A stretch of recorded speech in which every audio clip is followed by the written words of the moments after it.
Bismillahirrahmanirrahim. We have started physics class 9. Yesterday we have discussed types of motions.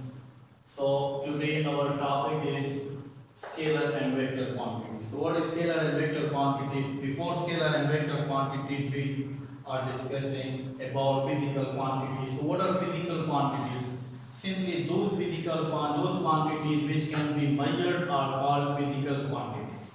कि वो quantities जिनकी पैमाइश हो सकती है, ऐसे क्वांटिटीज को हम कहते हैं फिजिकल क्वांटिटीज। लेट्स सपोज एक कमरे की आपने लेंथ फाइंड करनी है, तो लेंथ आप इजीली फाइंड कर सकते हैं, तो length is a physical quantities.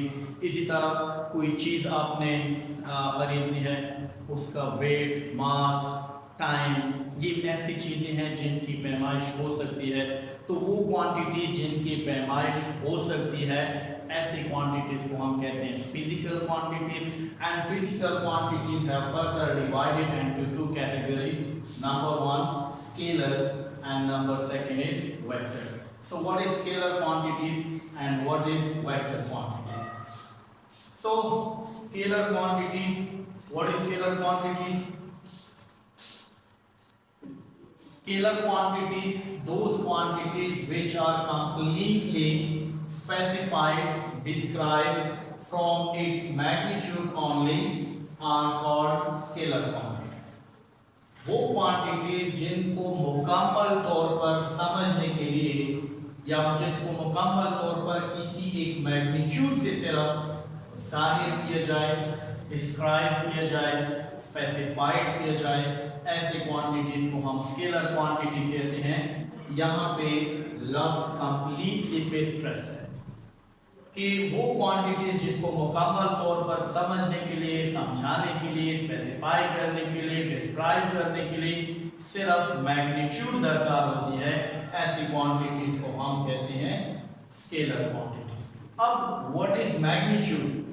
Magnitude means number with a proper unit. Magnitude का मतलब है एक नंबर और उस नंबर के साथ प्रॉपर यूनिट। अब देखिए नंबर और प्रॉपर यूनिट क्या है। फॉर एग्जांपल आप अगर किसी शॉपकीपर के पास जाएंगे, आपको वहां से शुगर खरीदनी है, तो शुगर के लिए आपको दुकानदार के पास जाके उसको समझाना होगा, उसको कहना होगा कि मुझे 5 kg शुगर दे दे।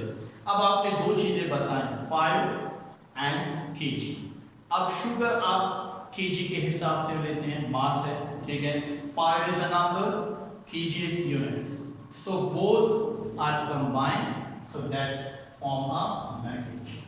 इसी तरह आप अगर किसी कपड़े खरीदने वाले के पास जाते हैं, ठीक है, आप कपड़ा खरीदते हैं, तो आप वहां पे जाके उसको कहते हैं मुझे 5 मीटर कपड़ा दे दो, तो 5 is a number।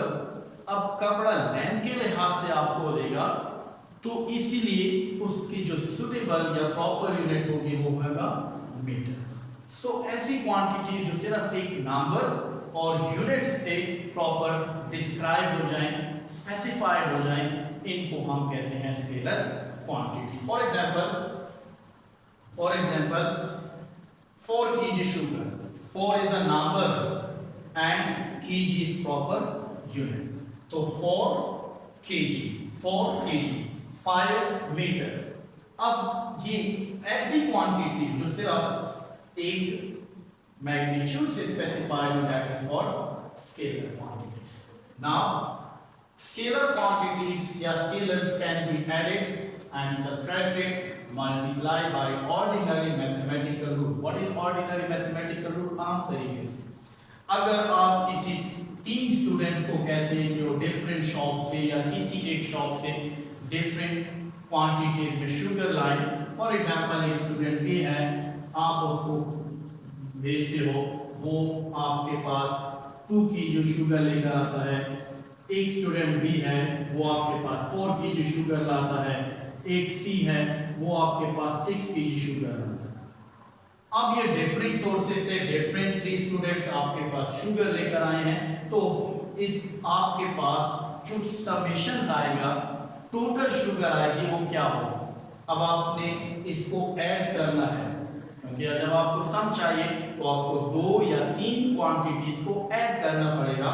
तो हम इसको किस रूल्स के दैट ऐड करेंगे। हम कैसे सम फाइंड करेंगे? तो हम इसको ऐड करेंगे सिंपल मैथमेटिकली, जो अरिथमेटिक रूल्स हैं। इस तरह 3 नंबर ऐड होते हैं, 2 kg plus 4 kg plus 6 kg।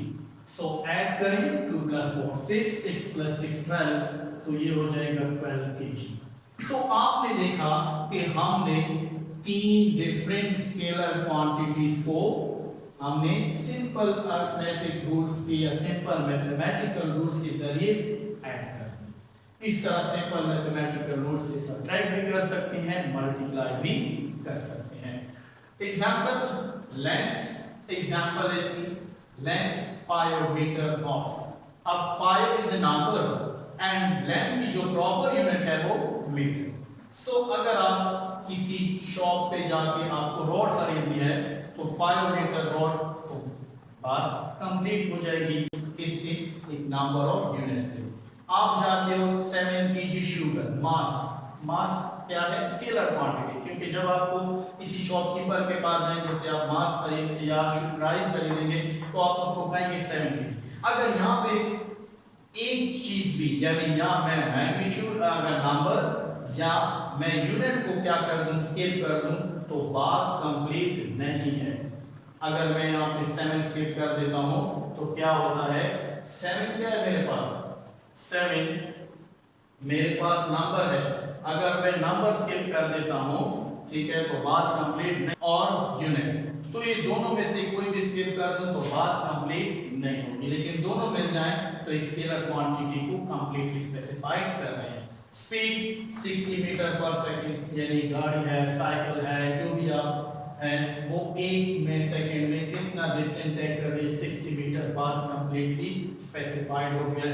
अगर टाइम की बात करते हैं, अभी शाम के 7 बज रहे हैं या सुबह के 7 बज रहे हैं, तो 7 is a number and PM or AM its proper unit।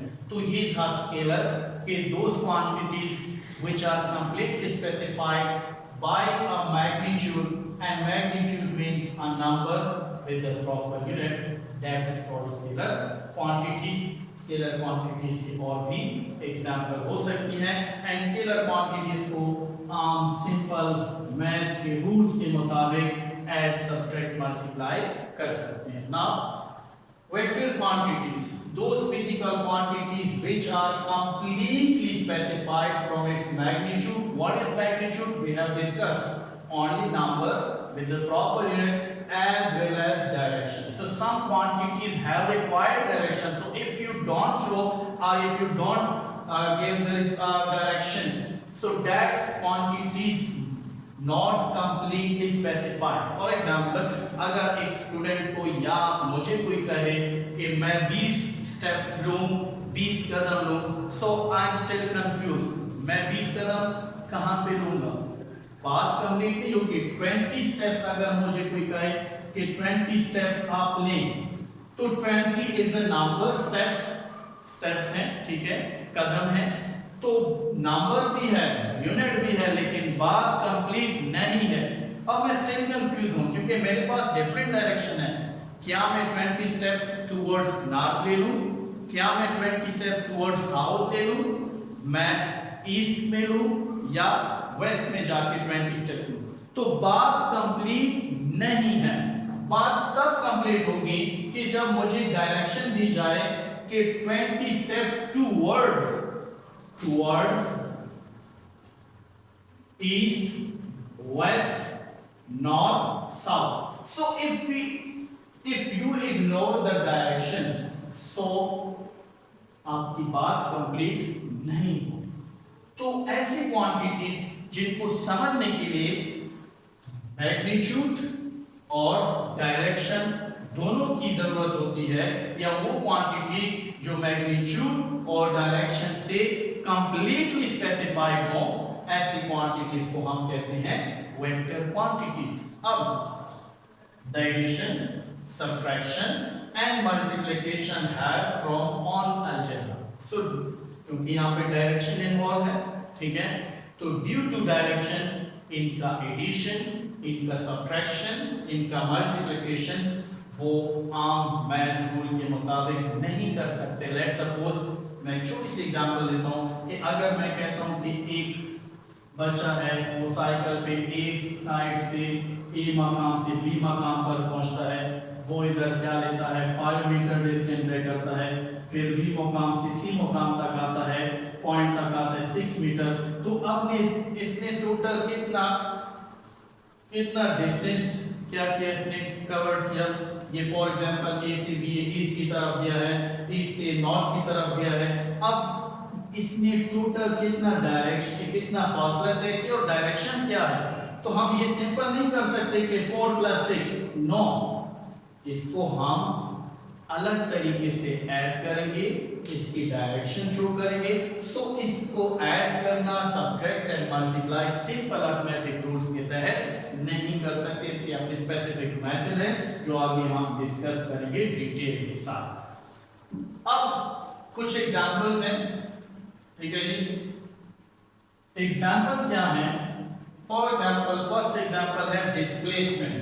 Displacement में देखें the shortest distance between 2 points या the shortest distance from points A towards point B। अब ये डिस्प्लेसमेंट है। अब डिस्प्लेसमेंट के लिए क्या जरूरी है, डायरेक्शंस। अब मैं कहूं यहां से 20 कदम लो तो मैं शॉर्टेस्ट क्या तय करता हूं, 2 पॉइंट के दरमियान डिस्टेंस तय करता हूं, दैट इज डिस्प्लेसमेंट। बट मुझे दरकार होगी क्या, डायरेक्शन, सो डिस्प्लेसमेंट है। अब दूसरा क्या है, फोर्स। अब फोर्स को देखिए, मैं कहता हूं जी आप 20 न्यूटन फोर्स अप्लाई करें। सो 20 न्यूटन फोर्स कैसे अप्लाई करेंगे, एक बॉक्स आपके सामने रख दूं, आपको कहूं इसको 20 पे 20 या 10 न्यूटन फोर्स अप्लाई करिए। बॉक्स है, मैं कहता हूं 10 न्यूटन फोर्स अप्लाई करें। 2 स्टूडेंट्स हैं, अब या तो एक स्टूडेंट इसको पुल करेगा या इसको क्या करेगा, पुश करेगा। तो पुल एक स्पेसिफिक डायरेक्शन हो गई और पुश एक स्पेसिफिक डायरेक्शन हो गई। या मैं कहूंगा कि इस पर जी फोर्स लगाओ, तो डायरेक्शंस के बगैर आप फोर्स नहीं लगा सकते। एक बॉक्स को आपने ऊपर से प्रेस करना है, डायरेक्शन टुवर्ड्स डाउनवर्ड आपने लगानी है, पुल करना है स्पेसिफिक डायरेक्शन चाहिए, पुश करना है स्पेसिफिक डायरेक्शन चाहिए। तो मैग्नीट्यूड के साथ साथ डायरेक्शंस भी रिक्वायर्ड होगी। वेलोसिटी को देखें कि स्पीड जो है एक खास डायरेक्शन में जब आ जाए, स्पीड अगर एक खास डायरेक्शन में हो तो ये क्या बन जाती है, वेलोसिटी। सो अगर बॉडी क्या करती है, स्पेसिफिक डिस्टेंस तय कर रही है एक खास डायरेक्शन में, तो फिर वो क्या बन जाती है, वेलोसिटी। अगर मैं कहता हूं इस गाड़ी की वेलोसिटी कितनी है, तो आप यूं नहीं कह सकते कि जी 5 मीटर पर सेकंड। अगर 5 मीटर पर सेकंड है तो स्पीड है, लेकिन अगर इसके मैं साथ में लिख दूं टुवर्ड्स ईस्ट के 5 मीटर पर सेकंड ईस्ट की तरफ गाड़ी मूव कर रही है, तो ड्यू टू डायरेक्शन ये अब क्या बन जाएगी, वेलोसिटी बन जाएगी। अब ये स्केलर से क्या बन गई, vector quantity. So those quantities which are completely specified by magnitude and as well as directions, those quantities are called vector quantities. So we have simple topic, physical quantities, those quantities which are completely specified by magnitude and proper, and those quantities which can be measured easily are called physical quantities. So categories, physical quantities have divided into 2 categories, scalar, vector. Scalar which represent, which completely specified by magnitude, and vector which specified by magnitude and direction. So ये हमारा simple topic था, उम्मीद है आपको समझ आ गई होगी। फिर भी इस टॉपिक के हवाले से अगर आपके जहन में कोई क्वेश्चन है, कोई माइंड में है, ठीक है, तो आप क्या करें जी, हमसे पूछ सकते हैं, कमेंट बॉक्स में आइए। यहाँ पे हमारा टॉपिक एंड हो गया। काइंडली शेयर करें, सब्सक्राइब करें हमारे चैनल को, ताकि आप फिजिक्स में ईच एंड एवरी टर्म आराम से आसानी से सीख सकें।